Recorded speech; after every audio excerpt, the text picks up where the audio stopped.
Calling BS and hitting a bullseye, I'm Brian Lilly with the Rebel Dump Media. When the Canadian Medical Association Journal published a study from the Institute for Clinical Evaluative Sciences about a child or youth being killed or injured by a firearm every day in Ontario, I have to tell you, I was shocked. I was concerned. That would be horrible, if true. That would be something that we should all be concerned about. But it isn't really true, is it? As I detailed last week, the study not only includes anyone that has not yet turned 25, it also includes BB guns, airsoft, and paintball guns in their definition of firearms. And of course, those things are not firearms. Now, I asked repeatedly last week for more details, such as how many of the people in the 15 to 24-year-old age group were over the age of 18, and by definition, adults. I also asked how many of the injuries were from BB guns, airsoft, or paintball rather than actual firearms.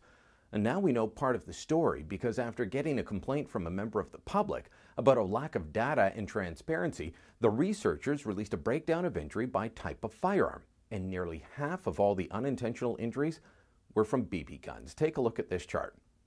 Of the 1,329 unintentional injuries, 629 or 46.6% from BB guns.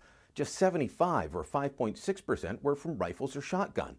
And known injuries from handguns counted at a mere 33 or 2.5% of all injuries. That's right. In a province with a population of more than 13.5 million people, over the course of 5 years, from 2008 to 2012, 33 known cases of someone being unintentionally injured by a handgun, or one every 55 days.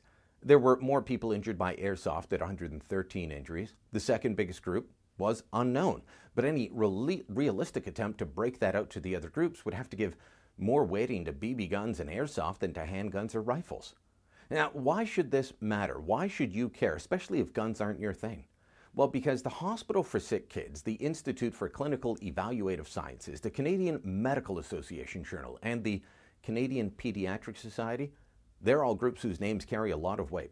And they put out a study that would have most people believing we have a firearms problem in Ontario and in Canada writ large, when in fact we don't.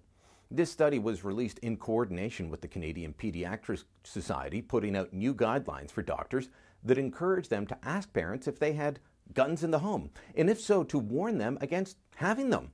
And with renewed calls for gun control, in fact, the original study itself called for storage regulations restricting ownership for these firearms injuries that they called preventable. Quote, a number of interventions have been associated with reductions in firearm injury rates, including firearm legislation restricting gun ownership, registration and access, and recommendations around safe firearm storage.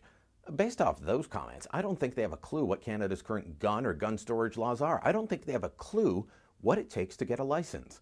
And I really think they used this study to try and push an agenda. What the researchers have still not released is a breakdown showing how many of the people injured are 18 or older, meaning they're adults. My guess is they don't want to do that because it would destroy the narrative pushed by the media but encouraged and definitely not discouraged by this study. And that narrative is little Johnny's getting injured because he found daddy's loaded handgun sitting out on the counter.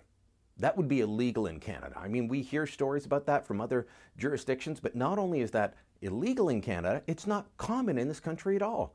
This is a study that proves we don't have a gun problem in Canada, that we don't need to change the laws to make them stricter unless we suddenly decide, hey, we need a BB gun registry to stop men in their 20s from shooting each other. It's important that Canadians know the truth on this so that we don't end up with this study being used as support for more gun control when Justin Trudeau and his Liberals finally unveil their plans. Hey, we've got a new YouTube channel and I want to invite you to subscribe. It's called Rebel Media Canada. That's right. So if you've already subscribed to the Rebel, well, subscribe to this one so that you get all the Canadian news fit to video.